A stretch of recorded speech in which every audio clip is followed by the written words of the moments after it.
ಏನು ಸಖತ್ತಾಗಿದೆ ಗೊತ್ತಾ ಈ ಸಿಂಪಲ್ ಆಲೂ ಮಟರ್ ಪಲಾವ್ ರೆಸಿಪಿ. ನೀವು ಒಂದು ಸಲ ತಿಂದರೆ ತಿಂತಾನೇ ಇರ್ತೀರಾ, ಅಷ್ಟು ರುಚಿಯಾಗಿರುತ್ತೆ. 1 ಗ್ಲಾಸ್ ಆಗುವಷ್ಟು ಬಾಸ್ಮತಿ ಅಕ್ಕಿನ 1-2 ಸಲ ತೊಳ್ಕೊಂಡು ಮತ್ತು ಇದಕ್ಕೆ ಒಂದು 15-20 ನಿಮಿಷ ನೆನೆಸ್ಕೊಂಡು ತಗೋಬೇಕು. ಬಾಸ್ಮತಿ ಅಕ್ಕಿ ಆದರೆ ನೀವು ಇಲ್ಲಿ ನೆನೆಸ್ಕೊಂಡೇ ತಗೊಳ್ಳಿ, ಸೂಪರಾಗಿರುತ್ತೆ. ಕುಕ್ಕರ್ಗೆ ಎಣ್ಣೆ ಹಾಗೂ ತುಪ್ಪ 2 ಹಾಕ್ತಿದ್ದೀನಿ. ಬಿಸಿ ಆದಮೇಲೆ ಜೀರಿಗೆ ಹಾಗೂ ಪಲಾವ್ ಸ್ಪೈಸಸ್, ಅದ್ರ ಜೊತೆಗೆ 1-2 ಈರುಳ್ಳಿ ಉದ್ದುದ್ದಾಗಿ ಕಟ್ ಮಾಡ್ಕೊಂಡು ಸೇರಿಸ್ತಿದ್ದೀನಿ.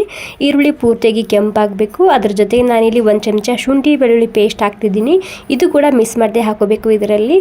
ಈರುಳ್ಳಿ ಪೂರ್ತಿಯಾಗಿ ಕೆಂಪಾದಮೇಲೆ 2 ಟೊಮೆಟೊ ಹಾಗೆ ಅರಿಶಿನ, ಅಚ್ಚ ಖಾರದ ಪುಡಿ, ಗರಂ ಮಸಾಲ ಹಾಕ್ತಿದ್ದೀನಿ ಸ್ವಲ್ಪನೇ, ರುಚಿಗೆ ತಕ್ಕಷ್ಟು ಉಪ್ಪು. ಉಪ್ಪಿನ ಕ್ವಾಂಟಿಟಿ ಸ್ವಲ್ಪ ಜಾಸ್ತಿನೇ ಇರಲಿ, ಈ ಪಲಾವ್ಗೆ ಸೂಪರ್ ಆಗಿರುತ್ತೆ.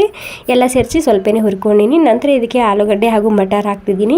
ನಾನಿಲ್ಲಿ ಸ್ವಲ್ಪ ಜಾಸ್ತಿ ಕ್ವಾಂಟಿಟಿದಾಗೆ ಹಾಕ್ಕೊಂಡಿನಿ. ಮತ್ತು ಇಲ್ಲಿ ಆಲೂಗಡ್ಡೆ ಸ್ವಲ್ಪ ದಪ್ಪನೇ ಕಟ್ ಮಾಡ್ಕೊಂಡು ಹಾಕೋಬೇಕು. 1 ಗ್ಲಾಸ್ ಬಾಸ್ಮತಿ ಅಕ್ಕಿಗೆ ನಾನಿಲ್ಲಿ 2 ಗ್ಲಾಸ್ ಆಗುವಷ್ಟು ನೀರು ಹಾಕ್ತಿದ್ದೀನಿ. ಈ ಟೈಮ್ನಲ್ಲಿ ಒಂದು ಸಲ ಉಪ್ಪು ಖಾರ ಚೆಕ್ ಮಾಡಿ ನೋಡ್ಬೋದು. ನನಗೆ ಸ್ವಲ್ಪ ಉಪ್ಪು ಕಮ್ಮಿ ಅನಿಸ್ತಿದೆ, ಹೀಗಾಗಿ ಇನ್ನೂ ಒಂದು ಸ್ವಲ್ಪನೇ ಉಪ್ಪು ಹಾಕ್ಕೊಂಡಿನಿ.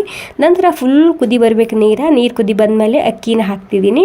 ಮತ್ತು ಅರಿಶಿನ ಕ್ವಾಂಟಿಟಿ ಕಮ್ಮಿನೇ ಇರಲಿ, ಪಲಾವ್ಗೆ ತುಂಬಾ ಸರಿಯಾಗಿ ಕಲರ್ ಬರುತ್ತೆ. ಇವಾಗ ಹಾಗೇ ಒಂದು 70% ಆಗೋ ತನಕ ಪ್ಲೇಟ್ ಮುಚ್ಚಿ ಬೇಯಿಸ್ಕೊಂಡಿದ್ದ. ಇವಾಗ ನೀವಿಲ್ಲಿ ಮೊದಲೇ ಕುಕ್ಕರ್ ಮುಚ್ಚಿ ಬೇಯಿಸ್ಕೊಂಡ್ರೆ ಎಲ್ಲ ತರಕಾರಿಯು ಒಂದೇ ಸೈಡಲ್ಲಿ ಬಂದು ಕುತ್ಕೊಳ್ಳುತ್ತೆ. ಹೀಗಾಗಿ 70% ಬೆಂದಾದ್ಮೇಲೆ ಸ್ಲೋಲಿಯಾಗಿ ಮಿಕ್ಸ್ ಮಾಡ್ಕೊಂಡು ಮತ್ತೆ ಒಂದು ಸೀಟಿ ಹೊಡ್ಸ್ಕೊಂಡ್ರೆ ಸಾಕು, ಸೂಪರ್ ಆಗಿರುತ್ತೆ. ಇಷ್ಟ ಆಗಿದ್ರೆ ಒಂದು ಲೈಕ್ ಮಾಡಿ. Thank you.